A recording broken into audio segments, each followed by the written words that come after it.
Hello guys, welcome to JK exam cracker. It's me your mentor Vikas Das. तो guys, next set of MCQs मैं आपके लिए लेके आ गया हूं। This set is comprised of 30 questions, 30 MCQs for you guys. तो आप एक एक करके एमसीक्यूज हम बारी बारी अगेन एक्सप्लेन्ड वर्जन में देखेंगे। ये थोड़ा सा लंबा वीडियो जरूर हो सकता है, पर एक्सप्लेन्ड और डिटेल्ड जरूर रहेगा। ठीक है, तो आइए स्टार्ट करते हैं बिना टाइम वेस्ट करे। तो फर्स्ट क्वेश्चन हमारे सामने जो आ गया है, that is Which among the following elements comes under metalloids? अच्छा, तो सबसे पहले मेटलॉइड का सवाल है हमारे सामने। तो मेटलॉइड का सवाल अगर हमारे सामने आ जाए तो सबसे पहले आपको पता होना चाहिए कि व्हाट इज मेटलॉइड। मेटलॉइड होते क्या है? मेटलॉइड एक्चुअली में गाइस कुछ ऐसे एलिमेंट्स होते हैं। मेटलॉइड्स आर सर्टेन एलिमेंट्स जो मेटल्स और नॉन मेटल्स दोनों तरीके से बिहेव करते हैं, जिनके पास मेटल्स और नॉन मेटल्स दोनों तरीके की प्रॉपर्टीज कुछ कुछ होती हैं, जो according to situation and scenarios metals और नॉन मेटल दोनों की तरीके से बिहेव कर सके, दैट आर कॉल्ड मेटलॉइड्स। तो मेटलॉइड्स का कुछ ग्रुप है हमारे पास पीरियोडिक टेबल में ना, 5 से 7 एलिमेंट्स का ग्रुप है हमारे पास। कुछ कॉमनली आप मेटलॉइड्स में आपको बता देता हूं, बोरॉन, आर्सेनिक, सिलिकॉन, जर्मेनियम, ये 3-4 मैं आपको बता रहा हूं, इसके अलावा 1-2 और है। ठीक है, तो आप ये देख लो कि ऑप्शंस में इनमें से क्या कोई मेटलॉइड है क्या। अब देखो, first option is germanium, second is zinc, third is silver, fourth is gold. Zinc, silver और गोल्ड ये क्लियरली मेटल्स हैं, ये बहुत अच्छे मेटल्स हैं। जिंक बहुत अच्छा मेटल है, बहुत थोड़ा सा हाई रिएक्टिव मेटल है। सिल्वर, गोल्ड थोड़े लो रिएक्टिव मेटल्स हैं, अच्छे मेलेबल और अच्छे डक्टिलिटी के साथ आते हैं, अच्छी प्रॉपर्टीज हैं मेटल्स वाली, तो इनको हम मेटल्स कंसीडर करते हैं। And germanium is the only option जो यहाँ पे मुझे मेटलॉइड लग रहा है। तो क्वेश्चन नंबर 71 का जो आंसर बनता है वो बनता है पार्ट फर्स्ट। ठीक है गाइस, तो सेकंड क्वेश्चन पे आ जाओ। Which of the following metal is most ductile in nature? कह रहा है इसमें से कौन सा मेटल सबसे ज्यादा डक्टाइल है नेचर में। ठीक है, तो ये बातचीत हो रही है अभी हमारी यहाँ पे। तो डक्टाइल होता क्या है वैसे? डक्टाइल या डक्टिलिटी की प्रॉपर्टी क्या होती है? मैं आपको कुछ दो तीन प्रॉपर्टीज बताता हूं मेटल नॉन मेटल की। सबसे पहली प्रॉपर्टी है पुत्र मेलेबिलिटी। मेलेबिलिटी एक ऐसी प्रॉपर्टी होती है किसी भी मटेरियल की जिसकी वजह से, जिसकी हेल्प से उस मटेरियल को हम थिन शीट्स में कन्वर्ट कर सकते हैं, थिन शीट्स में कन्वर्ट कर सकते हैं। That property is called malleability. ठीक है गाइस, तो सेकंड प्रॉपर्टी पे आ जाओ। First is malleability, second property आप देख लो। सेकंड प्रॉपर्टी में डक्टिलिटी एक्सप्लेन कर रहा हूं, इस क्वेश्चन का आंसर इस प्रॉपर्टी से आपको निकल जाएगा। ठीक है, डक्टिलिटी एक ऐसी प्रॉपर्टी है गाइस जिसमें क्या होता है कि एक मटेरियल अगर थिन वायर्स में कन्वर्ट हो सकता हो, तो उसकी वो प्रॉपर्टी जिसकी वजह से वो थिन वायर्स में कन्वर्ट हो सकता है, तो उस प्रॉपर्टी को हम बोलते हैं डक्टिलिटी। और जो मेटल्स डक्टिलिटी शो करते हैं that are called ductile materials. ठीक है, तो third property is sonorous. Sonorous का मतलब होता है रिंगिंग साउंड। रिंगिंग साउंड, अगर किसी भी मेटल को बीट करने पर या किसी भी मटेरियल को बीट करने पर, मतलब उसको एक बार मारने पर अगर उससे रिंगिंग साउंड, रिंगिंग मतलब घंटी जैसी आवाज निकलती है, तो वो साउंड को सोनोरस नेचर बोलते हैं। और ये एक अच्छी प्रॉपर्टी है जिससे हम मेटल्स का कैरेक्टरिस्टिक पता लगा सकते हैं। म्यूजिकल इंस्ट्रूमेंट्स में यूज होता है इसका, बाद में डिस्कस करेंगे इसको। तो फिलहाल आइए अपने सवाल पे आते हैं कि विच of the following metal is most ductile in nature, मतलब इनमें से किस एलिमेंट की या किस मटेरियल की सबसे ज्यादा डक्टिलिटी है, या सबसे ज्यादा वायर में कन्वर्ट, सबसे अच्छा वायर में कन्वर्ट कौन सा हो सकता है। तो एग्जांपल के तौर पे मैं आपको बता देता हूं, कॉपर, सिल्वर, गोल्ड और एल्यूमिनियम चारों के चारों मेटल हैं। अब डक्टिलिटी की प्रॉपर्टी इन चारों के पास है, पर इन चारों में से गोल्ड इज द आंसर। मैं बताता हूं क्यों, क्योंकि अगर आप पढ़ोगे तो आपको मैं बताता हूं कि अप्रोक्सीमेटली 1 ग्राम गोल्ड जब आप लोगे, 1 ग्राम गोल्ड से बिना मिलावट के गोल्ड से, प्योर गोल्ड से, 1 ग्राम गोल्ड से हम लगभग 2 किलोमीटर लंबी वायर बना सकते हैं। 2 किलोमीटर लंबी वायर, इसका मतलब ये कि ये बहुत डक्टिलिटी शो करता है, बहुत अच्छा डक्टाइल है। इसलिए फॉर मी दिस क्वेश्चन का आंसर जो, अगर इस क्वेश्चन का आंसर जो बनता है वो गोल्ड बनता है। ठीक है बच्चों, नेक्स्ट क्वेश्चन पे आ जाओ, क्वेश्चन नंबर 73। ठीक है जी, चलो। During galvanisation which metal is used for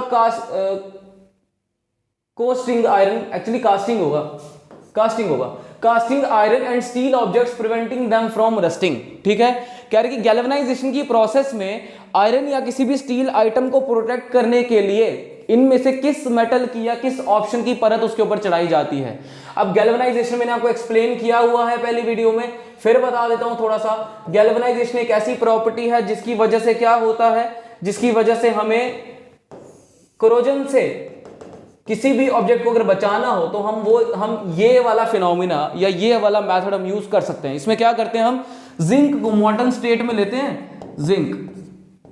zinc को हम मॉल्टन स्टेट में ले रहे हैं और जिंक को मॉल्टन स्टेट में कन्वर्ट करके जिस भी मटेरियल को हमें कोरोजन से बचाना है या सेव करना है, प्रिवेंट करना है, तो हम उस मटेरियल को इसमें डुबा के वापस बाहर लाके सुखा देंगे, तो उसके ऊपर एक जिंक की लेयर आ जाएगी। अब जिंक ऑक्साइड बन जाता है ऑक्सीजन के साथ रिएक्शन करके, टॉप लेयर जो है, और वो जिंक ऑक्साइड की लेयर जो है वो कोरोजन से बचाने में इसकी हेल्प करती है।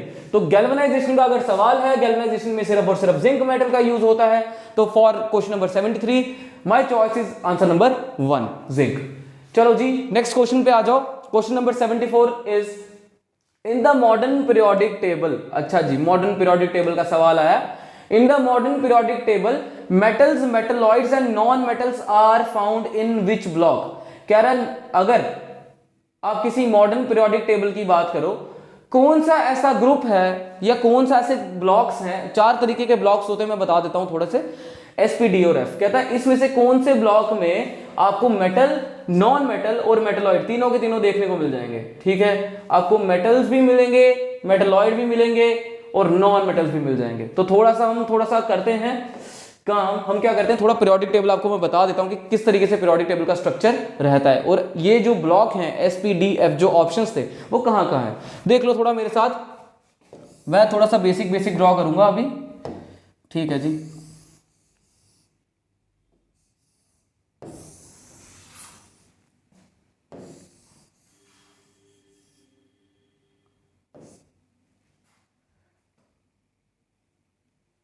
ठीक है बच्चों। अब कुछ एक एलिमेंट्री मैंने बना दिया पीरियोडिक टेबल की, थोड़ा ऐसा दिखता है और एंड में नीचे 2 लाइंस और होती हैं। ठीक है, आप सबके नाम बता देता हूं मैं आपको। एक्चुअली में बच्चों जो इस तरफ जब कभी भी कोई एलिमेंट आ जाए, ये नंबर 1 और नंबर 2 ऐसे लिखा होगा ऊपर, नंबर 1, नंबर 2, 3, 4, 5 और एंड में 18 से सम अप होगा। ठीक है, तो 18 ग्रुप्स होते हैं टोटल पीरियोडिक टेबल में। जो फर्स्ट और सेकंड ग्रुप में फॉल करते हैं ना बच्चों, उनको बोलते हैं एस ब्लॉक एलिमेंट्स। क्या बोलते हैं उनको? S block elements. जो 13 से 18 में फॉल करते हैं, 13 टू 18, उनको हम बोलते हैं बच्चों पी ब्लॉक एलिमेंट्स। क्या बोलते हैं? P block elements. और जो एस और पी के बीच में लाई करते हैं, जैसे ये वाले एलिमेंट्स, ठीक है, जो एस और पी के बीच में कहीं ना कहीं लाई करते हैं, ठीक है, ये वाले एलिमेंट्स जो एस और पी के बीच में लाई कर रहे हैं, दे आर आपके कौन से एलिमेंट है? ये डी ब्लॉक एलिमेंट्स है, ये डी ब्लॉक एलिमेंट्स हैं बच्चों। और जो सबसे एंड में है that are called F block elements. अभी इनको ऐसा क्यों बोला जाता है? अगर आप क्लास 11th की बेसिक एनसीईआरटी उठाओगे, केमिस्ट्री की जो पार्ट फर्स्ट है, उसमें एक चैप्टर दे रखा है एटॉमिक स्ट्रक्चर, अब उसमें पढ़ोगे तो उसमें बताया होगा कि एस ब्लॉक एलिमेंट्स वो होते हैं, क्योंकि अब होता क्या है कि एटम्स में ना 4 तरीके के शेल्स होते हैं। अब शेल्स तो 7 होते हैं, शेल्स के अंदर भी एक स्पेस होती है जिसके अंदर इलेक्ट्रॉन जाके अकोमोडेट होता है, तो वो स्पेस को हम ना सबशेल बोलते हैं। और सबशेल होते हैं 4 तरीके के, एस, पी, डी और एफ। अब अगर किसी एटम में लास्ट वाला इलेक्ट्रॉन, मान लो इस वाले घर में, मान लो 4 घर हैं आपके पास, एस, पी, डी और एफ। अब किसी भी एटम में अगर लास्ट वाला इलेक्ट्रॉन एस में आके बैठ जाएगा तो वो वाला एलिमेंट जो है वो एस ब्लॉक में काउंट होगा। तो फर्स्ट 2 जो भी ग्रुप्स है, इनके सारे के सारे एलिमेंट्स एस ब्लॉक हैं, और ये वाले 13 टू 18 जो भी हैं, इनके सारे के सारे पी ब्लॉक हैं, डी वाले जो है इधर है और एफ वाले सबसे नीचे हैं। ठीक है, इनको अलग करके लिखा हुआ है। अब सवाल ये था हमारा कि मेटल, नॉन मेटल और मेटलॉइड्स आपस में कौन से ग्रुप में, कौन से ब्लॉक में एक साथ रहना पसंद करते हैं। इसका आंसर मैं बताता हूं, इसका आंसर है पी ब्लॉक एलिमेंट्स बच्चों। अब पी ब्लॉक एलिमेंट देखोगे, यहां पर सबसे पहला एलिमेंट आएगा बोरॉन, देन एल्यूमिनियम। अब बोरॉन एक मेटलॉइड है ना, ठीक है। अब बोरॉन एक मेटलॉइड है, ठीक है, एल्यूमिनियम एक मेटल है। और अगर आप आगे देखोगे, कार्बन, नाइट्रोजन, ऑक्सीजन, है ना। अब कार्बन, नाइट्रोजन, ये सारे के सारे नॉन मेटल्स हैं। तो अगर आप बड़ी तसल्ली से देख लोगे तो आपको पता चल जाएगा कि यहां पर इस ब्लॉक में आपको मेटल्स भी देखने को मिल रहे हैं, बहुत अच्छे मेटल्स होते हैं यहाँ पे, मेटल्स भी देखने को मिल रहे हैं, मेटलॉइड्स भी देखने को मिल रहे हैं। मेटलॉइड्स यहाँ पर ऐसे थोड़ा स्टेयरकेस पैटर्न में होते हैं, ठीक है, स्टेयरकेस पैटर्न में अवेलेबल होते हैं। अगर आप पीरियोडिक टेबल देखोगे तो पता चल जाएगा। और उसके अलावा जो भी होंगे वो नॉन मेटल्स होंगे, जो नॉन मेटालिक कैरेक्टर शो करते हैं। तो इस क्वेश्चन का आंसर अगर हम दे रहे हैं तो इसका आंसर मेरे अकॉर्डिंग जो बनता है दैट इज आपका पी ब्लॉक एलिमेंट्स। तो क्वेश्चन नंबर 74 का मेरे अकॉर्डिंग जो आंसर बनता है वो बनता है ऑप्शन नंबर 2। तो नेक्स्ट क्वेश्चन पे आ जाओ, question number 75। Just go through it, देखो जरा। In modern, again periodic table का सवाल है, कह रहा है इन मॉडर्न पीरियोडिक टेबल, कहता है मॉडर्न पीरियोडिक टेबल की अगर बात कर रहे हैं आप, तो एक चीज बताओ कि जब लेफ्ट टू राइट मूव करोगे, अब लेफ्ट टू राइट क्या होता है, ये साइड होती है लेफ्ट, ये साइड होती है राइट, ऐसे देखेंगे ना, ये लेफ्ट और ये राइट। तो मॉडर्न पीरियोडिक टेबल में जब लेफ्ट से राइट मतलब यहां से यहां मूव करेंगे, तो उस केस में मेटालिक कैरेक्टर जो है, जो मेटल्स का कैरेक्टर है, वो क्या होगा, इंक्रीज होगा कि डिक्रीज होगा कि सेम रहेगा, कि पहले इंक्रीज होगा देन डिक्रीज होगा।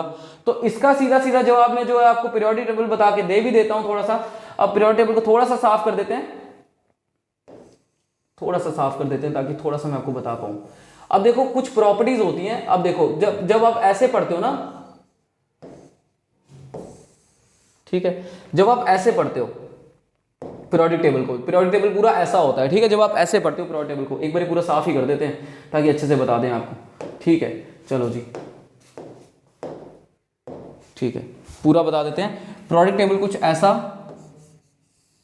ठीक है, थोड़ा अच्छे से बनाने की कोशिश करूंगा, एक एलिमेंट्री आइडिया लग जाए ताकि आपको, ठीक है, थोड़ा इस तरीके से, और एंड में 2 लाइंस होंगी। अब देखो कुछ प्रॉपर्टीज होती हैं, अब मेरे को बोला कि लेफ्ट से राइट जब मैं मूव करूंगा, इसको बोलते हैं पुत्र अलोंग द पीरियड, इसको बोलते हैं अलोंग द पीरियड। जब लेफ्ट से राइट मूव करके कोई प्रॉपर्टी पढ़नी हो, तो यहां से यहां एक पीरियड के अंदर हम प्रॉपर्टी पढ़ रहे होते हैं। ये जो एक लाइन आती है ना, टोटल 7 लाइनें हैं, 1 2 3 4 5 6 7, तो उसमें से किसी भी एक लाइन का अगर कैरेक्टरिस्टिक देखना हो कि क्या कोई प्रॉपर्टी इंक्रीज कर रही है या डिक्रीज कर रही है, सेम है, तो उसको बोलते हैं अलोंग द पीरियड। जब ऊपर से नीचे आना हो बच्चों, जब ऊपर से नीचे आना हो, इसको बोलते हैं पुत्र जी डाउन द ग्रुप। क्या बोलते हैं इसको? Down the group. अब कुछ प्रॉपर्टीज मैं आपको बता देता हूं। अगर आप अलोंग द पीरियड जाओगे तो कुछ प्रॉपर्टीज जो है इंक्रीज करेंगी, कुछ डिक्रीज करेंगी। डिक्रीज कौन सी करेंगी मैं आपको बता देता हूं, और इंक्रीज कौन सी करेंगी वो मैं आपको बता देता हूं, ठीक है। सबसे पहली प्रॉपर्टी जो डिक्रीज करेगी वो होगा आपका एटॉमिक रेडियाई, एटॉमिक साइज घटेगा, ठीक है, एटॉमिक साइज डिक्रीज करेगा। देन उसके बाद आपका क्या कहते हैं, मेटालिक कैरेक्टर घटेगा, मेटालिक कैरेक्टर कम होगा, ठीक है। टेंडेंसी टू लूज इलेक्ट्रॉन कम हो जाएगी, टेंडेंसी टू लूज इलेक्ट्रॉन कम हो जाएगा पुत्र। और साथ ही साथ एक और प्रॉपर्टी जो यहां पर कम हो जाएगा, दैट इज इलेक्ट्रोपॉजिटिविटी, मतलब किसी इलेक्ट्रॉन को अपने से दूर धकेलने की क्षमता वो कम हो जाएगी। और इंक्रीज क्या होगा, इलेक्ट्रोनेगेटिविटी इंक्रीज हो जाएगा, ठीक है। आयोनाइजेशन एनर्जी इंक्रीज होगा, ठीक है। इलेक्ट्रॉन एफिनिटी इंक्रीज होगा। अब ये प्रॉपर्टीज आप बारी बारी आप गूगल करके पढ़ सकते हो। अगर आप चाहते हो मैं डिटेल्ड वीडियो बनाऊं इन टॉपिक्स पे, तो आप कमेंट सेक्शन में लिख के जरूर बता देना मुझे, मैं एक डिटेल्ड वीडियो जरूर आपके लिए ले आऊंगा। चलो जी, इलेक्ट्रॉन एफिनिटी है, एक नॉन मेटालिक कैरेक्टर इंक्रीज होता है, ठीक है। तो ये आप सीधे सीधे याद रख लो, तो आपको एग्जाम का जो भी सवाल आएगा ना गवर्नमेंट जॉब्स के लिए, इन बातों से आपका वो सवाल निकल जाएगा, ठीक है। तो अलोंग द पीरियड की बात चल रही है, अलोंग द पीरियड में मेटालिक कैरेक्टर कहां पे आया बच्चे, कहां पे आया? आप देखो डिक्रीज वाले सेक्शन में आया, ये आया मेटालिक कैरेक्टर। तो अब वापस आ जाओ अपने क्वेश्चन पे, अगर आप स्क्रीनशॉट लेना चाहते हो तो स्क्रीनशॉट भी ले सकते हो, ठीक है जी। वापस आ जाओ अपने सवाल पे कि मेटालिक कैरेक्टर क्या होगा। मेटालिक कैरेक्टर बच्चे डिक्रीज होता हुआ दिख रहा था, ये आपको मैंने बता दिया था, ठीक है। मेटालिक कैरेक्टर जो है वो क्या हो रहा था, डिक्रीज हो रहा था। तो इसका आंसर मेरे अकॉर्डिंग बनेगा ऑप्शन नंबर 2, डिक्रीज, ठीक है। नेक्स्ट आ गया, which property of metals is used for making bells and strings. अगर आप इसका, अगर क्वेश्चन नंबर 75 का कुछ और आइडिया लेना चाहते हो, बेसिक आइडिया ये भी बता सकता हूं मैं आपको कि मेटालिक कैरेक्टर जब आप अलोंग द पीरियड चलते हो ना, तो इलेक्ट्रॉन अच्छे लूज करते हैं, ठीक है। इलेक्ट्रॉन लूज करने की कैपेबिलिटी अच्छी है मेटल्स में, इलेक्ट्रॉन गेन करने की थोड़ी कम है। तो इलेक्ट्रॉन लूज करके ये पॉजिटिव चार्ज बनाना पसंद करते हैं। तो जब आप लेफ्ट से राइट जाओगे तो पहले यहाँ पे मेटल्स होते हैं, फिर यहाँ पे मेटल कैरेक्टर गिरता है और यहाँ से नॉन मेटल स्टार्ट होते हैं। तो इसका मतलब ये कि मेटालिक कैरेक्टर जो है वो डिक्रीज हुआ, तभी तो नॉन मेटल स्टार्ट हुए हैं। तो डिक्रीज, इस पॉइंट ऑफ व्यू से या इस पर्सपेक्टिव से भी आप क्वेश्चन का जवाब दे सकते हो, ठीक है जी। Which property of metals is used for making bells and strings of musical instruments like sitar and violin. कह रहा है सितार और वायलिन के बनाने में, कहता है इसमें से कौन सी प्रॉपर्टी मेटल्स की यूज होती है। मैंने अभी आपको पीछे एक सवाल कराया, उसमें मैंने आपको एक प्रॉपर्टी बताई थी, स्नोरसनेस, ठीक है। स्नोरस मैंने बताया था, स्नोरस नेचर ऐसा होता है, एक ऐसा नेचर किसी भी मटेरियल का जिसकी वजह से वो रिंगिंग साउंड प्रोड्यूस करने में सक्षम है, कैपेबल है, that property is called sonorous nature, और उस प्रॉपर्टी को हम बोलते हैं सोनोरसनेस। तो म्यूजिकल इंस्ट्रूमेंट्स में ये वाली प्रॉपर्टी लगती है, आंसर 1। मैलेबिलिटी शीट्स वाली प्रॉपर्टी है, डक्टिलिटी वायर्स वाली कंडक्टिविटी इलेक्ट्रिकल या थर्मल कंडक्शन को लेके है, सोनोरसनेस रिंगिंग साउंड है, और म्यूजिकल इंस्ट्रूमेंट्स का काम ही एक मेलोडी वाली साउंड बनाना है या म्यूजिक क्रिएट करना है और वाइब्रेशंस क्रिएट करना है। तो सोनोरस नेचर म्यूजिकल इंस्ट्रूमेंट्स में काम आता है किसी भी मेटल का। चलो जी नेक्स्ट क्वेश्चन पे आ जाओ। Which of the following statement is are correct, कहता है इसमें से कौन सा स्टेटमेंट जो है वो करेक्ट है। अब आपके पास फर्स्ट सेट ऑफ जो क्वेश्चंस हैं वो दे रखे हैं ये, ठीक है, सेकंड सेट ऑफ ऑप्शंस दे रखे हैं ये, फर्स्ट ऑप्शंस ये दे रखे हैं, उसके हिसाब से हमें यहां से आंसर मिलेगा। चलो देख लो, कह रहा है metallic oxides are said to be basic oxides. अब मैं बता देता हूं एक प्रॉपर्टी, मेटालिक ऑक्साइड्स जो होते हैं ना वो बेसिक ऑक्साइड्स होते हैं, बिल्कुल होते हैं। Metallic oxides are termed as basic oxides, basic oxides होते हैं। और इसी का रेसिप्रोकल या वाइस वर्सा बोल लो कि नॉन मेटालिक ऑक्साइड्स की आप कभी बात करो तो वो एसिडिक ऑक्साइड्स होते हैं।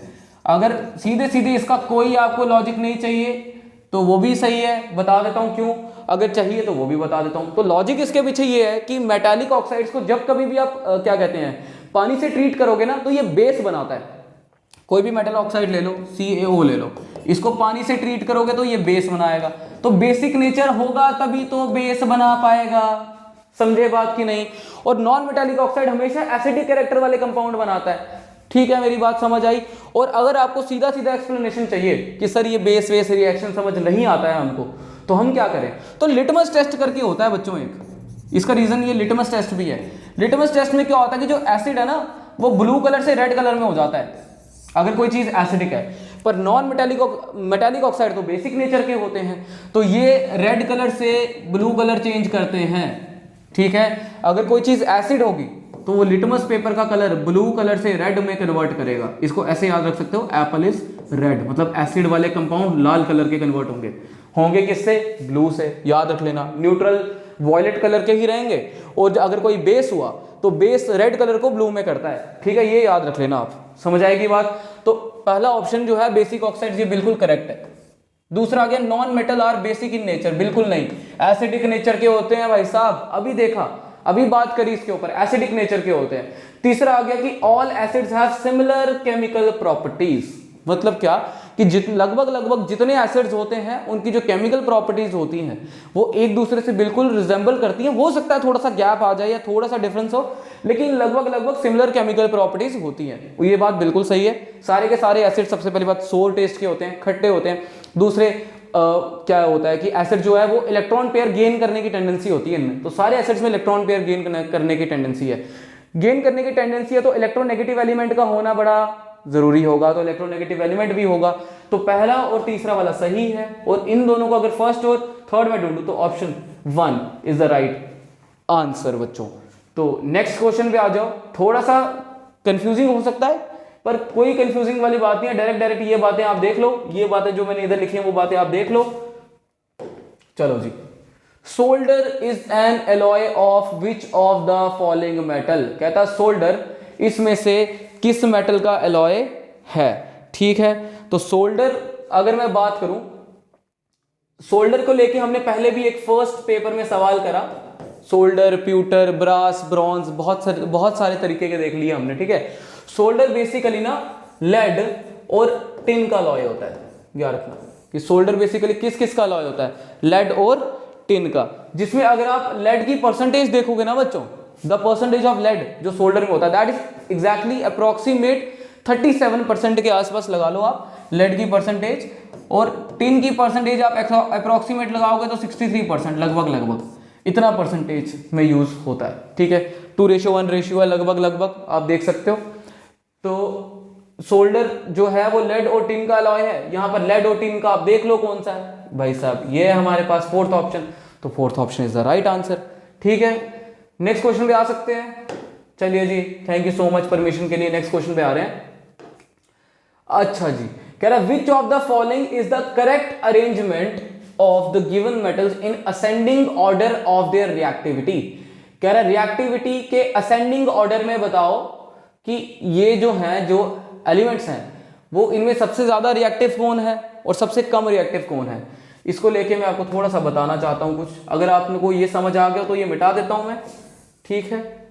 चलो जी, अब देखो रिएक्टिविटी सीरीज पता करनी है ना बच्चों, कि रिएक्टिविटी किस मेटल की क्या रिएक्टिविटी है। तो मैं आपको रिएक्टिविटी सीरीज बता देता हूं थोड़ी सी। रिएक्टिविटी सीरीज एक बार याद कर लोगे तो आपको बहुत सारे सवाल लग सकते हैं इसके, ठीक है। रिएक्टिविटी सीरीज ऑफ मेटल्स, तो सबसे पहला है पोटेशियम, ठीक है, then sodium, then calcium, then magnesium, then aluminium,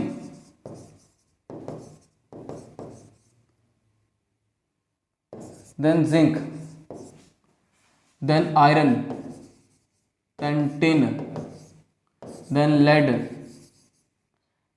then hydrogen, then hydrogen के बाद copper, then manganese, then silver, then gold, और at end there is platinum, जो सबसे कम रिएक्टिविटी है। अब अगर आप देख सकते हो तो आपको समझ आ रहा होगा ये जो है सबसे लीस्ट रिएक्टिव है, ठीक है। और ये ऑर्डर जो है इस तरीके से चल रहा है कि ये सबसे मोर रिएक्टिव है, सबसे मोर रिएक्टिव। अब आप बोलोगे सर आपको इसको याद कैसे करना है। इसको याद करने का तरीका मैं आपको बता देता हूं एक। जैसे यहां पर हम लिख सकते हैं please stop calling me a zebra, ठीक है। इस बात का कोई मतलब नहीं बनता है, सेंस नहीं बनता है, पर हाँ अगर गवर्नमेंट जॉब्स में ये हमें दिला दे 2 नंबर या 4 नंबर तो हमारा कुछ बिगड़ता नहीं है ऐसी बातें याद करने में, ठीक है। तो please stop calling me a zebra, I totally मतलब पूरे दिल से, like her calling me smart goat please, ठीक है। तो ये आपके पास ट्रिक आ सकती है कि please stop calling me a zebra, I totally like her calling me smart goat please. और इसी एलिमेंट के अंदर खेल होने वाला है आपके साथ, पहले बता देता हूं। इन्हीं एलिमेंट्स के साथ आपके साथ खेल होगा गवर्नमेंट जॉब्स में, क्योंकि एनसीईआरटीज में बेसिक यही एलिमेंट्स कवर अप होते हैं अगर आपको मैं बताऊं तो। आओ सवाल पे आ जाओ वापस, अगर आपको ट्रिक याद होगी। अगर किसी ने फोटो लेना हो तो फोटो भी दे देते हैं भाई साहब, रुको 1 सेकेंड। ये देखो ले लो स्क्रीनशॉट, जिसने लेना ले लो। चलो जी, उम्मीद है स्क्रीनशॉट लिया होगा। आ जाओ जी क्वेश्चन के आंसर पे। अब देखो please stop calling me a zebra, potassium, then sodium, सबसे ऊपर कौन सा आएगा sodium, calling me a zebra, then magnesium, me a aluminium, ठीक है। प्लीज आ गया potassium, sodium, magnesium, aluminium, a zebra, zinc, I iron, ठीक है। मेरे को लग रहा है इन पांचों के पांचों एलिमेंट्स में अंदर होगा। सबसे ज्यादा रिएक्टिव सोडियम, तो सोडियम वाले ऑप्शन 3, पहला वाला ऑप्शन गलत है, ठीक है।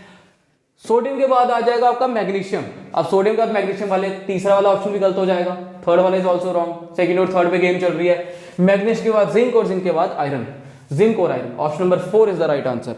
ऐसे देखना था, ट्रिक लग जाती है, बहुत आसानी से काम हो जाता है हमारा। तो इस तरीके से अगर आप देखोगे तो बहुत अच्छे से हो भी जाएगा, ठीक है जी। चलो नेक्स्ट क्वेश्चन पे आ जाओ कि non metals form covalent chlorides because, कहता है कि नॉन मेटल जो है वो कोवलेंट क्लोराइड क्यों बना सकते हैं। सबसे पहले कोवलेंट क्लोराइड समझो क्या होता है। कोवलेंट क्लोराइड्स का मतलब है कि जब क्लोरीन से रिएक्शन करके कोई नॉन मेटल, कोई भी नॉन मेटल की आप बात कर लो, मैं फास्फोरस की बात करता हूं, फास्फोरस क्लोरीन से रिएक्शन करता है जब, ठीक है, या कोई भी आप नॉन मेटल ले लो जो क्लोरीन से रिएक्शन करते हैं, तो क्लोरीन से रिएक्शन करने का उनका जो मेन पर्सपेक्टिव वो क्या है, वो किस तरीके से रिएक्शन कर पाते हैं। CCl4 कार्बन टेट्राक्लोराइड सबसे कॉमन, ठीक है। तो वो क्लोरीन से रिएक्शन क्यों कर पाते हैं। तो कोवलेंट का मतलब क्या है, कोवलेंट क्लोराइड्स बोला है इन्होंने, कोवलेंट का कुछ ना कुछ तो मतलब होगा। कोवलेंट का मतलब होता है कि म्यूचुअल शेयरिंग, म्यूचुअल शेयरिंग मतलब जितने इलेक्ट्रॉन्स आपस में हैं ना वो डोनेट हुए हैं ना किसी ने लूज किए हैं, ना किसी ने गेन किए हैं, ये आपस में म्यूचुअली शेयर होके बॉन्ड बना है and that type of bonding is called covalent bonding. तो कोवेलेंट बॉन्डिंग जो है अगर बोल रहा है तो उसमें जाहिर सी बात है शेयरिंग की बात होगी, गिव एंड टेक की बात नहीं हो सकती। तो ऑप्शंस देख लो, कह रहा है दे कैन गिव इलेक्ट्रॉन्स, ना ना ना गिव वाला है ही नहीं, they can share electrons with chlorine, मेरे को लग रहा है सेकंड ऑप्शन है, लेकिन तब भी सारे पढ़ लेते हैं। They can give electrons to chlorine atom to form chloride ions, ना। They can not share electrons with chlorine atoms, no. Option number second, क्योंकि कोवेलेंट क्लोराइड्स की बात हुई है तो म्यूचुअल शेयरिंग होगा जरूर, तो शेयर वर्ड को लेके शेयर इलेक्ट्रॉन्स हुए, इसी वजह से नॉन मेटल जो है वो कोवेलेंट क्लोराइड्स बना सकते हैं। बहुत सही। चलो जी, क्वेश्चन नंबर 82 पे आ जाओ। Which of the following is not a transition metal. अब ट्रांजिशन मेटल को थोड़ा सा करने के लिए मैं आपको बता देता हूं। तो मैंने आपको पीरियोडिक टेबल बताया ना एक अभी, उसमें आपको याद है कि बीच में मैंने एक एलिमेंट बनाया था, बीच में एक डब्बा बनाया था ऐसा थोड़ा सा, है ना। अब ये जो इसको मैं डी ब्लॉक लिख रहा था, है ना, डी ब्लॉक के एलिमेंट्स को पुत्र जी बोलते हैं ट्रांजिशन एलिमेंट्स या ट्रांजिशन मेटल। रीजन क्या है इसका, क्योंकि ये S और P के बीच में ट्रांजिट करते हैं, इसलिए डी ब्लॉक एलिमेंट्स को ट्रांजिशन एलिमेंट्स बोलते हैं। तो हमें बोलना है कि इसमें से कौन सा एक ट्रांजिशन मेटल नहीं है, मतलब डी ब्लॉक में फॉल नहीं करता है। उसके लिए आपको ये थोड़ा सा हार्ड क्वेश्चन आपके लिए हो सकता है। इसका रीजन ये है कि अगर आप इस क्वेश्चन को, आप ये क्वेश्चन आपसे तभी होगा जब आपका पीरियोडिक टेबल पे थोड़ा होल्ड अच्छा हो गया होगा। पीरियोडिक टेबल पे होल्ड थोड़ा अच्छा होगा तो ये क्वेश्चन जरूर होगा। अगर आप एस ब्लॉक भी याद अगर आपको हो ना तो इस सवाल का जवाब निकल जाएगा। कैसे बताता हूं। एस ब्लॉक में पहली और दूसरी लाइन है। पहली लाइन है हेली ना कर रब से फरियाद, दूसरा बेटा मांगे कार स्कूटर बाप राजी। जो बाप राजी आता है ना यहाँ पे R A stands for radium, और रेडियम जो है वो एक एस ब्लॉक एलिमेंट है। इस क्वेश्चन का आंसर वहीं से निकला है। अदरवाइज अगर आप बोलोगे कोई शॉर्टकट है, शॉर्टकट यही है कि ऐसे क्वेश्चंस को प्रैक्टिस करते रहो, एलिमेंट्स के नाम याद रखो या शॉर्टकट्स क्रिएट करो पीरियोडिक टेबल में अपने लिए, तो उससे भी आपको याद हो जाएगा। तो मेरे हिसाब से आंसर जो है वो ऑप्शन 4 रेडियम होगा। अगर आपको पीरियोडिक टेबल में कोई दिक्कत है तो कमेंट सेक्शन में बता दो, पीरियोडिक टेबल पे एक ब्रीफ वीडियो लेके आ जाऊंगा आपके लिए, पक्का, प्रॉमिस। पर आप बोलोगे तभी, ठीक है, अदरवाइज तो हमारा सेशन तो ऐसे चलता ही रहेगा थ्रू आउट। चलो जी नेक्स्ट क्वेश्चन पे आ जाओ। Which of the following is not a property of a metal. कहता इसमें से कौन सी एक मेटल की प्रॉपर्टी नहीं है। मेटल्स की कुछ प्रॉपर्टी होती है, बात किया था हमने, मैलिएबल, ठीक है, metals are ductile in nature, good conductor of heat and electricity,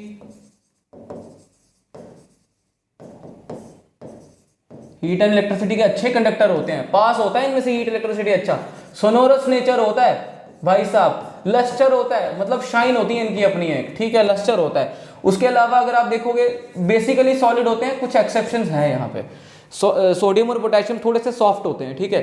तो इन प्रॉपर्टीज के हिसाब से देख लो, हार्ड होते हैं, बिल्कुल होते हैं, लस्टर है, मेलेबिलिटी है, पुअर कंडक्टिविटी ना भाई साहब।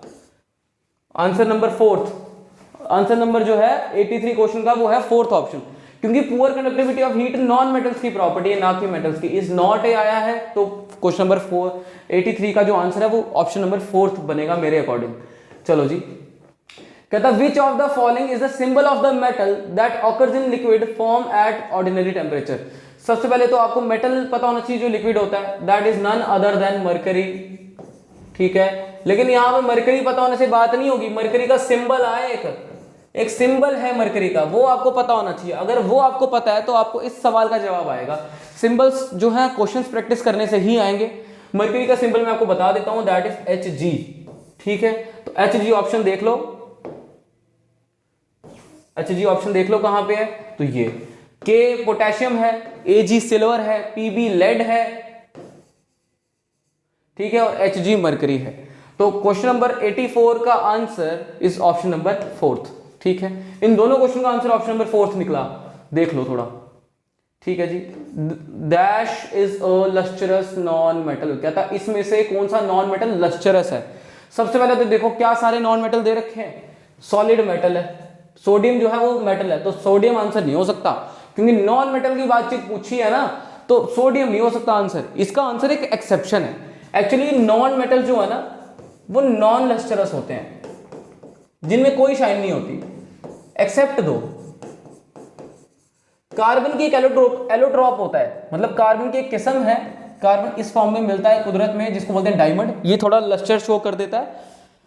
और एक और नॉन मेटल है जिसका नाम है आयोडीन, ये भी थोड़ा लस्टर शो करता है। ठीक है बच्चों, तो ये भी थोड़ा सा चमक शो कर देता है because of the 3D structure. ये 3D स्ट्रक्चर बनाता है जिसकी वजह से ये लाइट रिफ्लेक्ट कर सकता है। आयोडीन और डायमंड दोनों ये 3D स्ट्रक्चर बनाते हैं जिसकी वजह से ये लाइट रिफ्लेक्ट कर सकते हैं। और अगर लाइट रिफ्लेक्ट हो जाएगी तो रिफ्लेक्शन ऑफ लाइट में शाइनी अपीयरेंस जरूर आएगी। तो इस क्वेश्चन का आंसर मेरे अकॉर्डिंग ऑप्शन नंबर 2 आयोडीन बनेगा। बाकी ऑप्शन देखेंगे भी नहीं। सल्फर डल होता है, ब्लैक।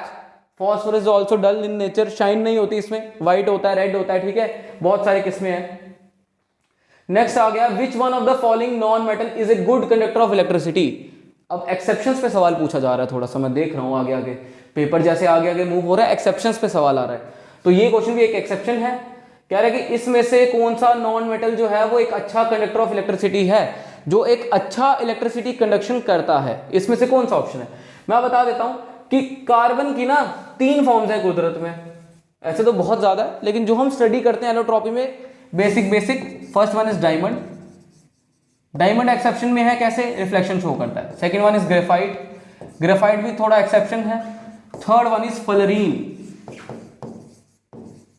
बाकी इसकी एमॉर्फस थोड़े से होते हैं, एमॉर्फस थोड़ी सी किस्में हैं, जैसे कोक, चारकोल, उन फॉर्म्स में भी अवेलेबल होता है, पर ये 3 मेन है। इसमें से जो ग्रेफाइट वाला किस्म है ना बच्चों, जो ग्रेफाइट है, graphite is a very good conductor of electricity, good conductor of electricity. ठीक है, ये अब ये क्यों है? अब ग्रेफाइट में क्या होता है कि ग्रेफाइट का अगर आप स्ट्रक्चर रीड करोगे ना, ग्रेफाइट का अगर आप स्ट्रक्चर रीड करोगे, अगर आपने बता दिया हो तो मैं थोड़ा सा मिटा दूं इसको। ग्रेफाइट का अगर आप स्ट्रक्चर रीड करोगे बच्चों, तो ग्रेफाइट का ना थोड़ा 3D स्ट्रक्चर बनता है। ग्रेफाइट का थोड़ा 3D स्ट्रक्चर बनता है, जिसकी वजह से ग्रेफाइट के पास ना डीलोकलाइज्ड इलेक्ट्रॉन्स होते हैं। ये सारे इलेक्ट्रॉन डीलोकलाइज्ड हैं, डीलोकलाइज्ड इलेक्ट्रॉन्स होते हैं ग्रेफाइट के पास। डीलोकलाइज्ड इलेक्ट्रॉन्स का मतलब क्या होता है कि फ्री इलेक्ट्रॉन्स होते हैं इसके पास। अब इलेक्ट्रॉन फ्री होंगे तो फ्री इलेक्ट्रॉन मूवमेंट करेंगे हीट के साथ, और जब ये मूवमेंट करने लग जाएंगे तो इलेक्ट्रॉन्स की मूवमेंट जिस डायरेक्शन में होती है उसके अपोजिट डायरेक्शन में करंट बनने लग जाती है। ठीक है, करंट की डायरेक्शन इलेक्ट्रॉन्स की डायरेक्शन से अपोजिट है। मेरा बोलने का मतलब यही है कि इलेक्ट्रॉन्स अगर ट्रैवल कर पा रहे हैं ना तो करंट भी जरूर प्रोड्यूस होगा। तो ग्रेफाइट के स्ट्रक्चर की वजह से ग्रेफाइट में इलेक्ट्रॉन्स ट्रांसफर हो सकता है, इलेक्ट्रॉन्स फ्लो हो सकता है, क्योंकि फ्री है। तो जाहिर सी बात है ग्रेफाइट जो है वो एक अच्छा इलेक्ट्रिसिटी का कंडक्टर होगा, और इसका आंसर जो है ऑप्शन नंबर 2 ग्रेफाइट ही है। चलो जी, ठीक है, नेक्स्ट क्वेश्चन पे आते हैं। Option 2, corundum and cryolite. कह रहा है corundum and cryolite are important ores of which of the following metal. ये थोड़ा सा रिपीट लग रहा है थोड़ा क्वेश्चन, क्योंकि कोरंडम पे बात नहीं हुई है अपनी क्रायोलाइट को लेके बात हुई है। तो क्रायोलाइट जो है, cryolite is an ore of aluminium. ठीक है, तो corundum is also an ore of aluminium. Aluminium जब इंपॉर्टेंट मिनरल्स के साथ रहता है, जैसे रूबी बनाता है, सैफायर बनाता है, तो एल्यूमिनियम ही बनाता है वो। ठीक है, उनके साथ रह के कोरंडम और बेसिकली रूबी और सैफायर्स के लिए फेमस है। इसमें से रूबी और सैफायर्स बहुत निकलते हैं, बोलते हैं लाल पत्थर, नीला पत्थर, नीलम बोलते हैं जिसको, ये तो वो सारी चीजें इसमें से बहुत निकलती हैं। तो इस क्वेश्चन का आंसर ऑप्शन नंबर 3 एल्यूमिनियम होगा। ठीक है, तो क्वेश्चन नंबर 88 पे आ जाओ। Which of the following statement is correct. कह रहा है इसमें से कौन सा स्टेटमेंट जो है वो बिल्कुल सही है। कह रहा है gold and silver are not ductile. Not बोला है, अच्छा जी, हमें उल्लू बना रहे थे। नॉट बोला जी, नॉट बोला तो मतलब गोल्ड और सिल्वर तो मेटल है, डक्टाइल अच्छे होंगे, तो ये आंसर मेरा नहीं है। फॉस्फोरस एंड नाइट्रोजन दोनों नॉन मेटल हैं, दोनों डक्टाइल बोले हुए हैं, ये भी आंसर नहीं है, क्योंकि फॉस्फोरस नाइट्रोजन गैस है, उससे तारे कैसे बनाओगे आप लंबी लंबी, समझ रहे हो। फिर आ गया सल्फर एंड फॉस्फोरस है सोनोरस। सल्फर फॉस्फोरस दोनों नॉन मेटल है, रिंगिंग साउंड नहीं प्रोड्यूस करते हैं। Answer is copper platinum are ductile. दोनों मेटल हैं, दोनों की वायर्स बन सकती हैं। कॉपर वायर तो वैसे भी यूज होती है, म्यूजिकल इंस्ट्रूमेंट्स में यूज होती है। प्लेटिनम की तार अगर कोई ले सकता है खरीद के तो बना के देख लो, पर मैंने देखा है यूट्यूब पे तो बनता है प्लेटिनम का भी। नेक्स्ट क्वेश्चन पे आ जाओ। कह रहा है विच of the following is not a metal. Symbol पे एक खेल है फिर से। कह रहा है इसमें से कौन सा मेटल नहीं है। थोड़ी सी हेल्प मैं आपकी कर देता हूं। Al स्टैंड्स फॉर एल्यूमिनियम, सभी को पता है, मैं जानता हूं, पर मेरा काम है बताना तो मैं बताऊंगा जरूर। P है फॉस्फोरस, Ca है कैल्शियम बच्चों, एंड K इज पोटेशियम। अब इसमें से अगर आप रिएक्टिविटी सीरीज भी याद हो ना आपको, तो आपको पता चल जाएगा कि इसमें सारे के सारे एलिमेंट थे एक्सेप्ट फॉस्फोरस। फॉस्फोरस एक नॉन मेटल है। तो इस क्वेश्चन का आंसर जो बनेगा ना बच्चों, इस क्वेश्चन का आंसर जो बन सकता है, जो इस क्वेश्चन का आंसर बनेगा, दैट आंसर इज आपका phosphorus. Option number 2 is the right answer. Phosphorus एक नॉन मेटल है, नॉन मेटालिक प्रॉपर्टीज के साथ है ये, तो एक नॉन मेटल कंसीडर किया जाएगा। कहता which of the following is a metal, कह रहा है इसमें से मेटल कौन सा है? सल्फर एक नॉन मेटल है, नाइट्रोजन एक नॉन मेटल है, ऑक्सीजन भी नॉन मेटल है। ये सॉलिड है लेकिन ये कोई प्रॉपर्टी नहीं मानता मेटल की, ये दोनों गैसेस स्टेट में होती हैं। तो इसमें option 4 no option is correct, यही आंसर आएगा। और हाँ कभी कभी हो सकता है कि कोई ऑप्शन करेक्ट ना हो, तो वहां पर थोड़ा सा कॉन्फिडेंस चेक करते हैं आपका। जब कभी पेपर सेट करते हैं ना एग्जामिनर्स, वो पेपर कॉन्फिडेंस चेक करते हैं कि इसको सच में कॉन्फिडेंस है अपने जवाब पे कि नहीं। तो नो ऑप्शन इज करेक्ट बहुत रेयर आंसर आता है, पर हो सकता है, देख लेना थोड़ा। Which of the following is a major component of German silver. अच्छा, जब मैं जर्मन सिल्वर को स्टडी कर रहा था ना पहली बार, मेरे लिए सबसे फैसिनेटिंग पता क्या था कि नाम जर्मन सिल्वर है इसका। अभी बताता हूं, नाम जर्मन सिल्वर है पर इसमें आपको पता सिल्वर नहीं होता, इसमें सिल्वर नहीं होता।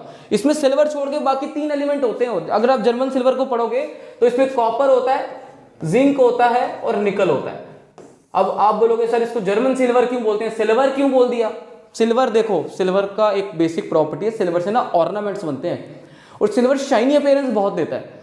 अब 1960s या 50 जो मैं रिसर्च कर रहा मैं आपको वो बता देता हूँ, मे भी आपको कहीं कहीं कुछ अलग और डॉक्यूमेंट पढ़ने को मिल जाए। 1960s 40s के टाइम पे क्या हुआ कि ना बड़ा ज़्यादा इंडस्ट्रियलाइजेशन आया और चाइनीज मार्केट ना बहुत अच्छा बूस्ट कर रही थी टेक्नोलॉजी वाइज, तो मशीनरी वाइज। तो जर्मन लोगों ने ना उनको इमिटेट करने का सोचा। इमिटेट करने का मतलब क्या होता है कि इमिटेट, उन्होंने बोला कि जो चाइना के लोग जैसी मशीनरी बना रहे हैं वैसा हम सेम टू सेम क्रिएट करें। पायरेसी मतलब कॉपी करके। तो अब चाइना के लोगों को इसलिए क्रिएट करना पड़ रहा था क्योंकि वहां पे सिल्वर की क्वांटिटी थोड़ी कम मिलती है, तो उन्होंने एक ऑल्टरनेट ढूंढ लिया था। तो जर्मन के लोगों ने उसका ऑल्टरनेट ढूंढा क्योंकि सिल्वर जो है बहुत एक रेयर मेटल हो गया था उस टाइम पे, थोड़ा कॉस्टली भी था उस टाइम पे। तो सिल्वर का जो सिनेरियो है मशीनरी में यूज करना पॉसिबल नहीं था। तो उन्होंने इस कॉम्बिनेशन से, क्योंकि ये तीनों मेटल बहुत इजीली अवेलेबल हो जाते हैं, इनके परसेंटेज कलेक्शन के साथ इन्होंने देखा कि वो एक ऐसा मटेरियल क्रिएट कर दिया उन्होंने जो बहुत ज्यादा शाइनी अपीयरेंस दे रहा है, जो बहुत शाइनी है। तो इसीलिए इसका नाम जर्मन सिल्वर पड़ा, क्योंकि ये जर्मनी में हुआ इसलिए जर्मन सिल्वर। जर्मनी के वहां के मशीनरी वर्कर्स ने, वहां के लेबरर्स ने, वहां पर जो भी आर्टिफैक्ट्स बनाते थे या मशीनरी के डिजाइनर्स थे, उन्होंने ये क्रिएट किया, इसलिए इसको जर्मन सिल्वर बोलते हैं। अब अगर आप major component of German silver देखो तो कॉपर, जिंक और निकल है ना। अब कॉपर यहां दिख रहा है आपको, जिंक और निकल दिख नहीं रहा, तो option 2 copper is the right answer. आधे बच्चे थोड़ा, अब देखो ऐसा question rare of the rarest है, क्योंकि अब हमें अगर नहीं आता हो तो ना, कभी कभी क्या होता है कि अगर हमें आंसर नहीं पता हो तो हम ऑप्शन के साथ जाते हैं कि हाँ भाई सिल्वर वर्ड यूज किया हुआ है तो सिल्वर आंसर होगा। हर बार ऐसा सही नहीं होता है, क्योंकि at the end government job की बात है भाई साहब, तो थोड़ा सा आपको भी कॉन्शियस रहना पड़ेगा सवालों को लेकर, थोड़ा सा पता होना चाहिए आपको। Next one is which alloy has bismuth, lead और टिन। जर्मन सिल्वर में तो नहीं है, दिख रहा है क्या बिस्मथ, ना लेड है ना टिन है, तो जर्मन सिल्वर तो ऑप्शन नहीं है। अगर मैं आपको बात करूं बेल मेटल, सोल्डर या रोज मेटल की, बेल मेटल की अगर मैं बात करूं तो बेल मेटल में कॉपर और टिन सबसे ज्यादा यूज होता है, कॉपर और टिन। अगर आप सोल्डर की बात करो इसमें लेड यूज होता है, ठीक है, इसमें निकल यूज होता है, ठीक है, सोल्डर में लेड और निकल सबसे ज्यादा यूज होता है। और लास्ट आ जाएगा रोज मेटल। रोज मेटल में आपका बिस्मथ यूज होता है, लेड यूज होता है और टिन यूज होता है, तो ये 3 मेटल रोज मेटल में यूज होते हैं। अब देख लो कि अब इन तीनों में बिस्मथ तो कहीं यूज नहीं हो रहा ना, एक ही जगह हो रहा है रोज मेटल में। रोज मेटल जो है ऑप्शन नंबर 4, ये एक अलॉय है, इसका आंसर इस सवाल का यही बनेगा। रोज मेटल के यूजेस कहाँ कहाँ है थोड़ा बता देता हूँ। जब रेलवे प्लेटफॉर्म्स बनते हैं ना, तो रेलवे प्लेटफॉर्म्स को बनाने के लिए कास्टिंग होती है, तो वो कास्टिंग के जो वो कंटेनर्स होते हैं, कास्टिंग करने का वो जो एपरेटस होता है, उसका बनावट जो है, उसका जो मटेरियल है बनाने का, वो रोज मेटल है, रोज मेटल से बनती है वो चीज़ें। पॉइजनस है क्योंकि बिस्मथ है, तो थोड़ा सा भी अमाउंट अगर आप टेस्ट वेस्ट कर लोगे तो पॉइजनस है, मे भी बीमार हो सकते हो या जान भी जा सकती है, फैटल है थोड़ा सा, तो ये थोड़ा सा देख लेना। 92 क्वेश्चन का आंसर जो है वो आपका आ गया रोज मेटल। अगर आप इसकी परसेंटेज देखना चाहते हो तो रोज मेटल में बिस्मथ इज अप्रोक्सीमेटली 50%, ये 25 to 28% और ये 22 to 25%, ठीक है, ये अप्रोक्सीमेट परसेंटेज है। परसेंटेज भी याद कर लोगे तो क्या ही जाएगा, 25 से 28% ये है हमारा लेड, टीन बाबूजी है 22 से 25% और बिस्मथ इज अप्रॉक्सीमेटली 50% यहाँ पे, ठीक है। चलो जी 92nd क्वेश्चन का आंसर बन गया ऑप्शन नंबर 4th, ठीक है, मार्क कर लेना ऑप्शन 4th। नेक्स्ट क्वेश्चन पे आ जाओ, रस्ट, बहुत प्यारा टॉपिक। रस्ट को होता है जंग, कह रहे कि रस्ट जो है कह रहा उसके लिए 3 कंपोनेंट्स जरूरी हैं, needs 3 components to occur, that is, कह रहा जंग लगने के लिए 3 चीजें होना बहुत जरूरी है। अब सबसे पहले आप रस्टिंग का प्रोसेस देखो, आपको खुद समझ आ जाएगा क्या 3 चीजें लगेंगी। कह रहे फिर रस्टिंग बताएं थोड़ी आपको, चलो जी। अब रस्टिंग में क्या होता है भाई साहब, एक ना आयरन का आपने टुकड़ा ले लिया, रस्टिंग बेसिकली आयरन के लिए टर्म यूज होती है, ऐसे कोरोजन बोलते हैं जंग लगने को, पर आयरन में जब जंग लगता है तो उसको रस्टिंग ऑफ आयरन बोलते हैं। जैसे सिल्वर में जब जंग लगेगा हाइड्रोजन सल्फाइड से उसको टार्निशिंग बोलेंगे, ठीक है। तो जब कभी भी आयरन में होगा ना तो आयरन को बोलेंगे हम रस्टिंग, कॉपर को भी रस्टिंग बोलते हैं, सिल्वर को हम बोलते हैं टार्निशिंग ऑफ सिल्वर, काला पड़ जाना, मतलब गोल्ड भी टार्निश ही होता है, थोड़ा डल अपीयरेंस हो जाता है। अब होता क्या है कि इसके साथ जब आप कभी भी देखोगे नेचर से एटमॉस्फेरिक ऑक्सीजन तो मिल रही होगी, मॉइस्चर भी होगा, मॉइस्चर होगा मतलब पानी भी है। तो ये आयरन जो है ना, ये आयरन जो है ना, ये एटमॉस्फेरिक ऑक्सीजन और एटमॉस्फेरिक मॉइस्चर, अब ऑक्सीजन की परसेंटेज थ्रू आउट दुनिया भर में सेम है, 21 समथिंग है ना, 21%, 21.9% समथिंग। और पानी जो है वो मॉइस्चर रेट अलग अलग जगह पे अलग है। जैसे अगर आप जम्मू कश्मीर की बात करोगे, यहाँ पे मॉइस्चर रेट थोड़ा डिफरेंट है, दिल्ली में थोड़ा डिफरेंट है। अगर आप चिरापुंजी की बात करोगे, मेघालय में, वहाँ सबसे ज्यादा है। तो मॉइस्चर रेट अलग होने की वजह से मेरे को यहाँ पर पानी जो है वो एक्स टाइम्स लेना पड़ रहा है, क्योंकि कहीं भी फिक्स्ड परसेंटेज है नहीं, तो अलग अलग जगह पे अलग अलग रिक्वायरमेंट। तो यहाँ पर वो ना ऊपर से एक ब्राउन कलर की लेयर बनती है आयरन के ऊपर, जिसका फॉर्मूला है ये, ठीक है। तो अगर आप देखोगे जिसका फॉर्मूला ये है, तो इसके ऊपर अगर आयरन और वो लगेगा तो एक ब्राउन कलर की लेयर बनेगी। ब्राउन कलर की लेयर को अगर मैं ब्राउन ही इमिटेट करके दिखा पाया ज़्यादा मजा आ जाएगा, ठीक है, थोड़ा लाइट ब्राउन चलेगा, ठीक है। ये ब्राउन कलर की लेयर बन गई, ये रस्ट है। इसका फॉर्मूला है आपका, इसका फॉर्मूला है आपका Fe2O3 वाला, जो भी मैं लिख रहा हूँ, Fe2O3.x(H2O। अब रस्टिंग में क्या क्या चीज़ें लगी आपकी, एक तो वो मेटल जिसको जंग लगना है वो होना चाहिए, रस्टिंग आयरन का होता है तो आयरन मेटल का होना नेसेसरी है, पहला आयरन देखा आपने। दूसरा आपको एटमॉस्फेरिक ऑक्सीजन चाहिए, और तीसरा आपको चाहिए पानी, moisture in the atmosphere, it is also an important factor for rusting of iron. चलो जी, अगर आप यहाँ की बात कर रहे हो, यहाँ देख लो कि सबसे पहले आयरन होना चाहिए, then oxygen, then moisture. Iron oxygen moisture, यहाँ पर कौन सा ऑप्शन है, हीलियम हाइड्रोजन नहीं, आयरन नाइट्रोजन नहीं, iron oxygen moisture, option number 2 right answer आएगा यहाँ पे, ठीक है बच्चों। नेक्स्ट क्वेश्चन पे आ जाओ, metallic oxides are dash in nature. अभी बात हुई कि मेटालिक ऑक्साइड्स बेसिक नेचर के होते हैं, पूरी थ्योरी बता दी, सारा ज्ञान बता दिया, थोड़ा बहुत पेंडिंग है तो वो बता देना, वो भी बता दूंगा, ठीक है। तो मेटालिक ऑक्साइड्स बेसिक होते हैं, नॉन मेटल पे आ जाए तो एसिडिक कर दीजिएगा। और कुछ ऑक्साइड्स जो होते हैं याद रखना, वो अकॉर्डिंग टू सिचुएशन बेसिक और एसिडिक दोनों काम कर सकते हैं, ठीक है। ऐसे ऑक्साइड्स को हम बोलते हैं एम्फोटेरिक ऑक्साइड्स। एम्फोटेरिक ऑक्साइड्स वो ऑक्साइड्स होते हैं जो बेसिक और एसिडिक दोनों काम कर सकते हैं। एक एग्जांपल देके जा रहा हूं, Al2O3, aluminium oxide is amphoteric in nature, according to the situation ये एसिडिक भी बिहेव करेगा, बेसिक भी कर सकता है, डिपेंडिंग अपॉन द क्राइटेरिया कि आप इसको किस रिएक्शन में यूज कर रहे हो। तो इस क्वेश्चन का आंसर मेरे हिसाब से बनेगा बेसिक नेचर, ऑप्शन नंबर 3, ठीक है। तो ऑप्शन नंबर 3 बन जाएगा बेसिक। चलो जी नेक्स्ट क्वेश्चन पे आ जाओ, कुछ लास्ट के 6 क्वेश्चंस बचे हैं, हैव सम पेशेंस, मजे से करेंगे। चलो जी, इन 2015 aircraft maker Boeing developed a metal called dash which is lighter than air and stronger than steel. ओहो, ये तो पूरा का पूरा करंट अफेयर का सवाल लग रहा है भाई साहब। करंट अफेयर में 2015 का आर्टिकल आप पढ़ोगे ना, फरवरी के आसपास का, तो मैं भी वहां से थोड़ा सा वाकिफ हूं इस सवाल से। तो एयरक्राफ्ट मेकर एक बोइंग, जिसका आपने कुछ साल पहले न्यूज सुनी होगी कि ये एयरक्राफ्ट खो भी गया था, घूम गया था, मलेशियन एयरलाइंस का है ना, बोइंग 747, वो घूम गया था। तो बोइंग करके एक कंपनी है जो एयरक्राफ्ट्स बनाती है, मतलब प्लेन्स बनाती है, प्राइवेट जेट्स बनाती है। तो इस कंपनी ने 2015 में एक ऐसा मेटल ढूंढ के निकाला जो हवा से बहुत ज्यादा हल्का था और स्टील से काफी ज्यादा मजबूत। अब इन चारों में से अब देखो, टाइटेनियम नहीं, मॉलिब्डेनम नहीं, इसका डायरेक्ट जीके का क्वेश्चन है, मैं बता देता हूं, माइक्रोलेटिस। पीरियोडिक टेबल में एलिमेंट नहीं है, एक्चुअली इसका ना स्पाइरल स्ट्रक्चर होता है। स्पाइरल स्ट्रक्चर होने की वजह से ना ये 99.9% एयर है इसके अंदर, और बाकी इसके अंदर इसको एक्सेसिव क्लाइमेट में, एक्सेसिव टेम्परेचर पे हीट और एक्सेसिव प्रेशर प्रोवाइड करके इसको काफी हद तक इस तरीके से डिजाइन किया गया है कि ये बहुत सारे एयरक्राफ्ट्स में आज की डेट में यूज होने भी लग गया है, यूज होता है, और ये बहुत हल्का होता है। एयरक्राफ्ट की रिक्वायरमेंट होती है कि अब देखो बैगेज जब आप लेके जाते हो आपको एक वेट अलॉट होता है ना, तो वो वेट अलॉट इसलिए होता है ताकि एयरक्राफ्ट का वेट ज्यादा ना हो जाए जितना वो कैरी कर सकता है। अगर एयरक्राफ्ट का खुद का वेट भी कम है, समझ रहे हो, तो एक ऐसा मटेरियल, एक वहां पर उसने यहाँ पर एक बून क्रिएट कर दिया कि उन्होंने एक ऐसा मटेरियल ढूंढ लिया जो नॉर्मली हवा से हल्का लेकिन स्टील से ज्यादा ताकतवर था।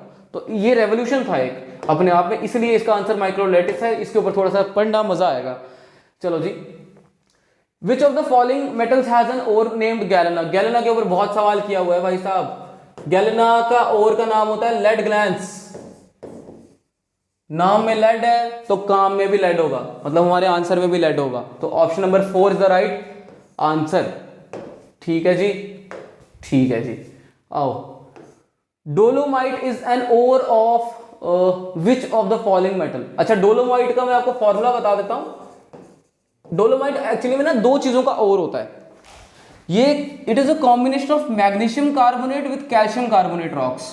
तो डोलोमाइट ओर उसको बोलते हैं। अब इसमें से आप कैल्शियम और मैग्नीशियम दोनों फिल्टर आउट कर सकते हो, और दोनों के दोनों हमारे लिए एक अच्छे मेटल्स हैं। आप मैग्नीशियम भी फिल्टर आउट कर सकते हो, आप कैल्शियम भी कर सकते हो, दोनों हमारे लिए बहुत अच्छे मेटल्स हैं। अगर आप देख लो अब इसमें कि आपको कैल्शियम या मैग्नीशियम में से कौन सा ऑप्शन दिख रहा है, तो आपको यहाँ पे ऑप्शन नंबर 4, मेरे को यहाँ कैल्शियम दिख गया, तो option number 4 is the right answer for question number 97। Next question पे आ जाओ। Corundum is an ore of. Corundum के बारे में अभी बातचीत हुई, एल्यूमिनियम आंसर बताया था अभी, रूबी और सफायर्स के यूजेस के लिए, ये करो याद। तो 98 क्वेश्चन का answer is aluminium. Then next question पे आ जाओ। 99 कहता which of the following is not a noble gas. कहता इसमें से कौन सी एक नोबल गैस नहीं है। पीरियोडिक टेबल में अगर आप 18th ग्रुप पढ़ोगे, 18th ग्रुप में नोबल गैस ही नोबल गैस भरी पड़ी है। नोबल गैस एक्चुअली में हमारे पास कुछ गिने चुने ही है, जिसमें helium, neon, argon, krypton, xenon, radon, और आज के टाइम पे एक नया बन गया है ऑर्गेनेसॉन, कोई 4-5 साल पहले। ठीक है, तो ये सारे के सारे हमारे पास नोबल गैसेस हैं। नोबल गैसेस का मतलब है कि ये ऐसे एलिमेंट्स हैं जो किसी भी एलिमेंट से रिएक्ट करना पसंद नहीं करते। तो इसमें से एक एलिमेंट है यहाँ पे जिनॉन, देख रहे हो आप। जिनॉन को जबरदस्ती ठुकाई कर करके इसको फेंटा चाड़ के बोलते हैं तो भाई साहब रिएक्शन करो। तो इस वजह से जिनॉन कुछ कंपाउंड बना सकता है, जैसे XeO2F2 है ना, XeF4, तो 3-4 कंपाउंड ये बना देता है।